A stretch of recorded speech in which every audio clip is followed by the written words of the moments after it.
네, 어젯밤 11시경에 카타르 월드컵이 개막됐습니다. 월드컵이 이제 시작된 건데요. 국내 뉴스가 워낙 많아서 그런지 잘 모르시는 분들 계시죠. 걱정하지 마십시오. YTN 라디오 이시앤프풀에서 월드컵 소식 전해드립니다. 공공의 촉 시간인데요. 한준 풋볼 아시안 발행이 나왔습니다. 어서 오십시오. 예, 안녕하세요. 네, 자 어제 개막전도 보셨고 개막식도 보셨을 텐데 이번 월드컵 어떤 월드컵이다 좀 간단하게 소개해 주시죠. 가장 강조해야 될 부분이라면 이제 다음에 있을 미국, 캐나다, 멕시코 월드컵 2026년에 열리는데 그 네. 대회부터는 48개국으로 확대되면서 대회 형태 자체가 바뀌거든요. 네. 지금까지가 우리가 익숙했던 32개국 체제 조별리그 후 16강이라는 이 간단한 그 형태로 열리는 마지막 월드컵이라는 점, 요 점에서 좀 주목하고 싶습니다. 네, 32강으로 열리는 마지막 월드컵. 그러면서도 또 확실하게는 장담할 수는 없지만 겨울에 그것도 열리는 첫 월드컵이기도 해요.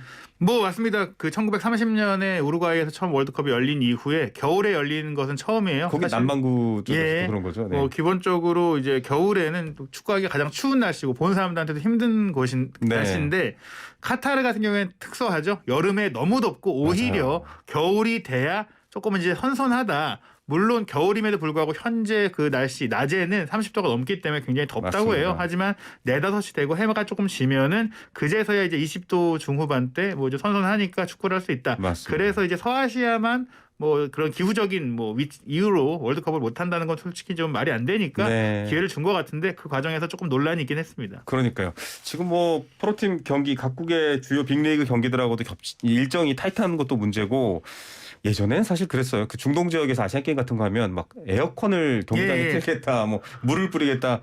참 기후에 따른 여러 가지 변화가 있었습니다. 어제 개막식 경기도 보셨죠? 예, 그렇습니다. 홈팀이 진 게 굉장히 오랜만이다. 무패 기록이 깨졌다. 이렇게 나왔더라고요. 오랜만도 아니고 처음입니다. 처음이군요. 1930년 이후 이번이 22번째 대회인데 아시다시피 2002년 한일 월드컵은 한국과 일본이 공동 개최했으니까 네. 개최국이 2개였잖아요. 그래서 지금까지 22번의 개최국의 첫 경기에서 16승 6무로 거의 이긴 것도 일부고 거의 다 이겼어요. 네. 심지어 2010년 남아공 월드컵이 아프리카에서 처음 열린 월드컵이었는데 그 당시 남아공이 개최국 사상 처음으로 조별리그 탈락을 경험했거든요. 네네. 그런 그 남아공조차도 멕시코와 첫 경기를 비겼어요. 네. 그러니까 카타르가 패배한 것은 이런 대단한 홈 어드밴티지 속에서도 굉장히 충격적이고 실망스러운 일이다라고 볼 수 있겠습니다. 네, 전력이 좀 열세였나요? 경기 보셨을 텐데 왜 졌다고 보세요? 기본적으로 전력 열세가 컸다고 생각을 해요. 그 카타르가 후방 빌드업을 준비했고 네. 또 스페인 출신의 펠릭스 감독 체제로 굉장히 오랫동안 한 5년 가까이 조직력을 만들어 왔음에도 불구하고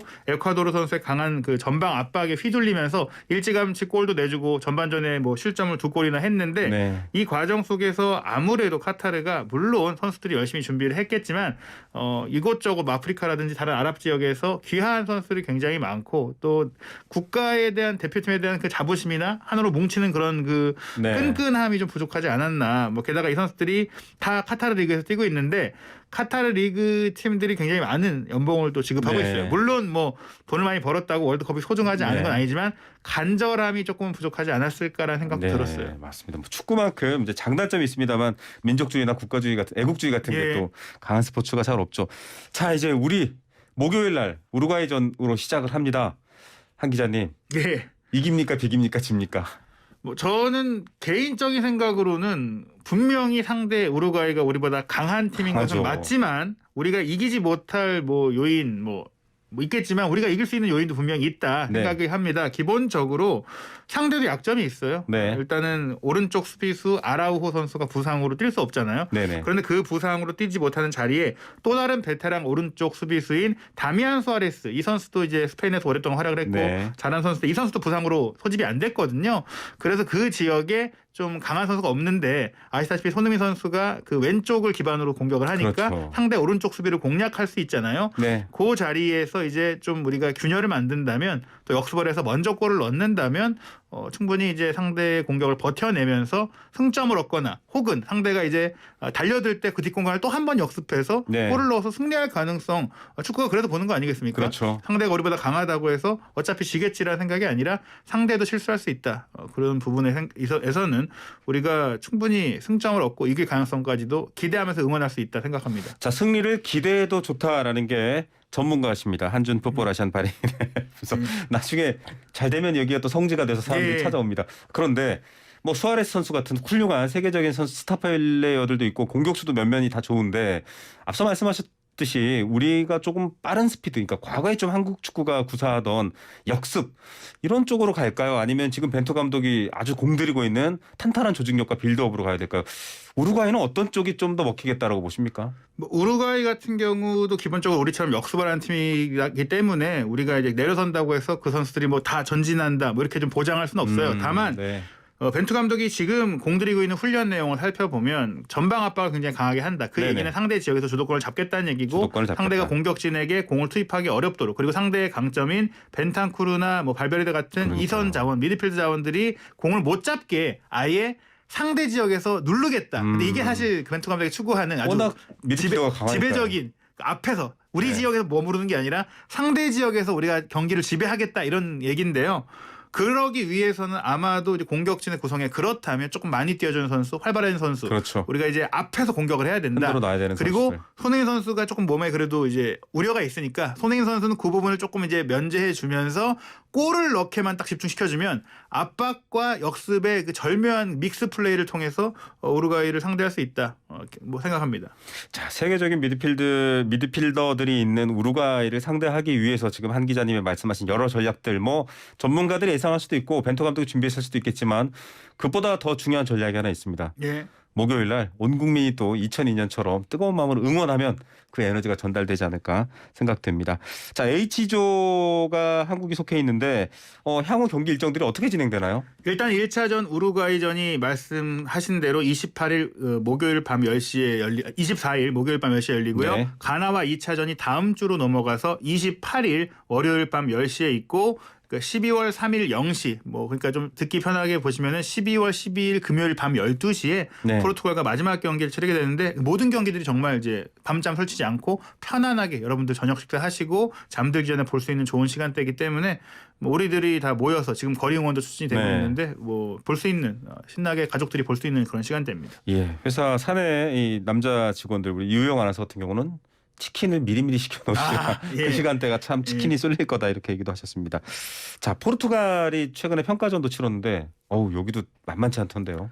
뭐 사실 포르투갈은 뭐 유로 챔피언이기도 하고 뭐 최근에 네이션스 리그 유럽에서 또 그 출범시킨 국가대항 리그에서도 우승하기도 했었고 워낙 좋은 선수들이 많다 보니까 월드컵 본선에 아슬아슬하게 탈락했던 나이지리아와 최종 평가전에서 네. 4대0 대승을 거뒀어요. 심지어 이제 호날두 선수가 뭐 여러 가지 뭐 문제로 네네. 장염이 있었다고는 하는데 출전하지 않았음에도 불구하고 막강 화력을 자랑을 했거든요. 하지만 저는 개인적으로 이 포르투갈이 뭐 생각보다 이제 쉽게 16강에 오르지 못할 수 있다. 저는 개인적으로 뭐 개인적인 예상인데요. 네.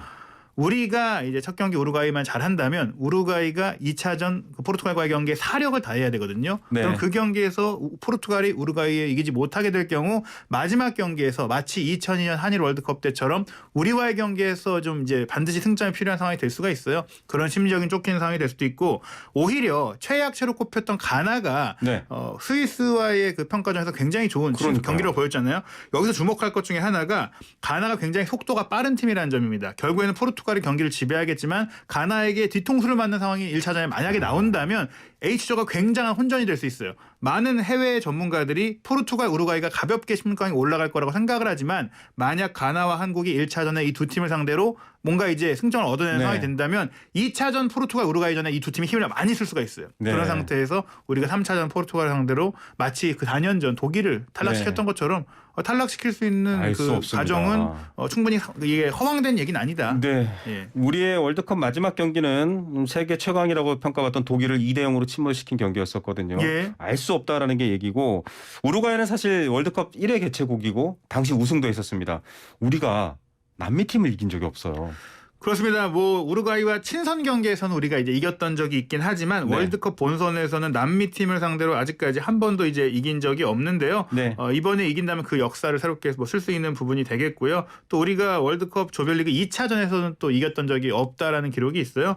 2002년 한일 월드컵 4강에 오를 때도 오히려 폴란드나 포르투갈 같은 그 유럽의 강팀들을 이겼는데 네. 미국과 비겼었기 때문에 그렇죠. 이번 대회도 오히려 또 2차전 가나전이 더 어렵지 않겠느냐 뭐 이런 생각들도 네. 있거든요. 그래서 이번 대회는 저는 이런 기록들을 다 깨버리는 우루과이도 이기고 가나도 이겨서 뭐 1위로 올라가자. 1위로 네. 올라가면 또 우리가 16강에서 브라질을 피할 수 있기 때문에 네. 상황까지 봐서는 8강, 4강까지도 노릴 수 있는 흐름이 될 수 있어요. 예. 그래서 그런 기록들 의미 없다. 새로 시작한다 생각하고 있습니다. 맞습니다. 뭐 알 수 없는 게 축구라는 게 원래 알 수 없는 그라운드 위의 드라마이기 때문에 그렇고요. 16강 진출 가능성이 뭐 2승하면 가장 좋습니다만 네. 보통 막 네 팀 다 1승 1무 1패 뭐 이렇게 그런 경우도 된 적도 있죠. 있었고 되게 예. 복잡하잖아요. 경우의 수로 봤을 때 어느 정도는 돼야 우리가 16강 간다. 이게 있을까요? 일단은 1승 1무 1패가 된다면 골 득실차로 우위를 가리는 상황들이 거의 발생하게 돼요. 우리가 이제 승점을 가져온 팀들이 있기 때문인데 네. 그 경우가 된다면 우리가 분명히 뭐 대량 실점을 하지 말아야 되거든요. 그렇다면 네. 수비를 더 신경 써야 되는 부분이 있는데 저는 1승 1무 1패로도 충분히 가능하지 않을까 싶어요. 왜냐하면 가나와 우리가 이 같은 상황이 된다고 했을 때 가나는 흐름을 타면 불꽃 같지만 수비의 안정성이 굉장히 떨어진다고 그렇죠. 보거든요. 반면에 우리는 많은 분들이 우려하는 것보다 김민재, 김영권으로 구성된 센터백 라인이 잘 버틸 수 있다. 우리가 뭐 대량 실점하지 말라는 법은 없겠지만 네. 그 손흥민 선수가 오히려 이 다친 부분들이 벤투 감독에게는 조금 실리적인 접근법을 생각하도록 한다고 생각을 하고 있어요. 네. 오히려 기존의 빌드업 축구를 준비하다가 손흥민 선수가 다쳤으니까 우리가 조금은 더 안전하게 경기를 하자. 네. 뭐 이렇게 움직일 경우에는 많은 골이 안 나오는 경기들을 하면서 1승 1무 1패로도 올라갈 수 있고 제가 뭐 희망사항을 섞어서 말씀을 드렸지만 우루과이 가나를 상대로 이제 2승을 거둬버린다면 오히려 포르투갈을 마지막 경기에서 탈락시키는 상황. 우리가 포르투갈과 비기기만 해도 탈락이 되는 네. 뭐 그런 상황도 될 수 있다고 생각을 합니다. 자, 역대 월드컵 본선 진출해서 승리를 그래도 여러 번 가져왔습니다. 예. 기대를 해보면 좋을 것 같고, 자, 손흥민 선수 이제 선수로서 최고로 지금 이제 뭐 이런 표현은 어떨까요? 좀 물이 올라 있는데 그렇죠. 부상이 있잖아요. 예. 많은 국민들이 제대로 컨디션 나올까? 그 카본 마스크도 조금 불편해 보이기도 하고 여러 번 만진다라는 보도도 나왔었어요.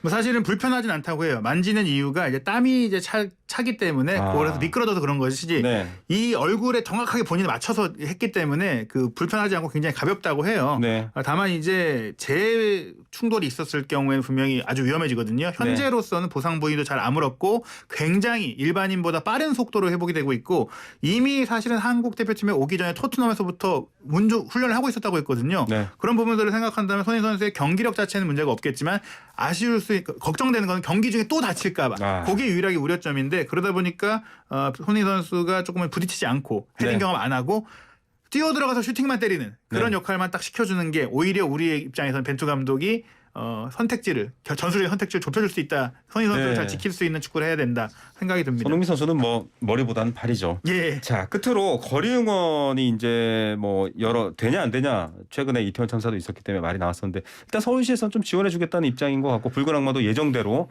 광화문을 사겠다는 것 같아요.